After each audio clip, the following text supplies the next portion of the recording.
बदलेगा खबरों का अंदाज, बदलेगा खबरों का मिजाज, बुलंद होगी जनता की आवाज, सूचना इंडिया, इंडिया की आवाज।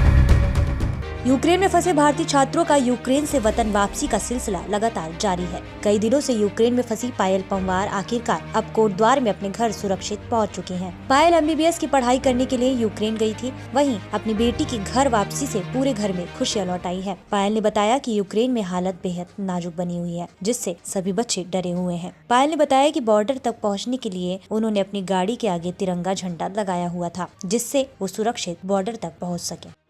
मैं वेस्टर्न यूक्रेन से आई हूँ, इवानो फ्रैंकोस से। तो वहाँ पे भी डर का माहौल था ही, तो हमको वहाँ से बॉर्डर तक खुद ही जाना पड़ा और उसके बाद फिर हम फ्लाइट वगैरह से इंडियन एम्बेसी की हेल्प से यहाँ पे आए हैं।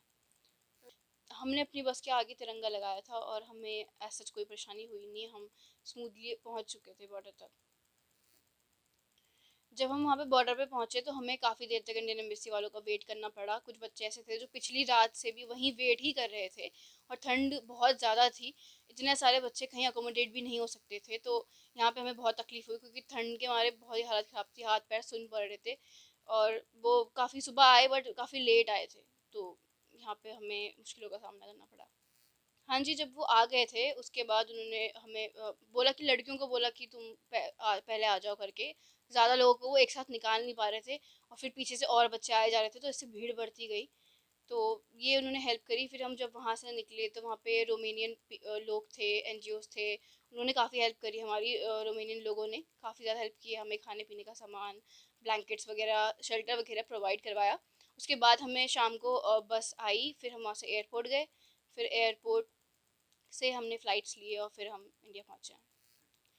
अ, हाँ, घर वालों को भी थोड़ी खुशी है, मुझे भी थोड़ी खुशी है, बट टेंशन फिर भी है ही क्योंकि भाई जो है वो ऐसे पार्ट में है जहाँ ज़्यादा प्रॉब्लम्स है। मैं वेस्ट पार्ट में थी, वहाँ प्रॉब्लम शुरू हुई लेकिन फिर भी इतनी थोड़ी कम दिक्कतें थी। वहाँ पे बहुत ज़्यादा ख़राब है माहौल। दिक्कतें वहाँ पे ज़्यादा हो रही हैं, उनको बॉम्बिंग और शेलिंग की और सब फायरिंग की आवाज़ें आ रही हैं। बॉम्ब अगर कहीं फट रहा है तो उसकी वाइब्रेशन अंदर बेसमेंट जहाँ पे वो छुपे हुए हैं, बंकर्स में है, वहाँ तक आ रही है। तो पैनिक बहुत ज़्यादा है और फूड सप्लाईज भी अब ख़त्म होने लग रहे हैं। अब मैनेज करना पड़ रहा है, पानी वगैरह का तो फिर भी एक बार के लिए मैनेज हो पा रहा है, बट खाने की सप्लाईज ऑलमोस्ट ख़त्म हो गई है। और कल तो उसने कहा था कि वहाँ से लाइट भी चली गई है, कुछ जो इलेक्ट्रिसिटी पावर जहाँ से आती है वो भी कुछ डिस्ट्रॉय वगैरह हो गया। तो लाइट कम है, बैटरीज कम है, पावर बैंक डाउन है, तो सब कुछ कट ऑफ हो रहा है। वो तो ऐसा है कि थोड़ा बहुत गैस है जिसकी वजह से हीटर चल पा रहे, तो वरना वो वहीं ठंड से ही जम जाते।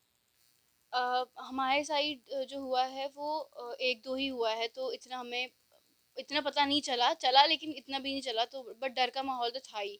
जैसे प्लेन वगैरह गुजर रहे थे, उनकी आवाज़ें हम आ रही थी, तो फिर ऐसा लग रहा था कि पता नहीं कौन सा प्लेन की आवाज़ आखिरी सुन रही हूँ मैं, कभी मतलब कुछ भी गिर सकता है, तो डर का माहौल तो था ही।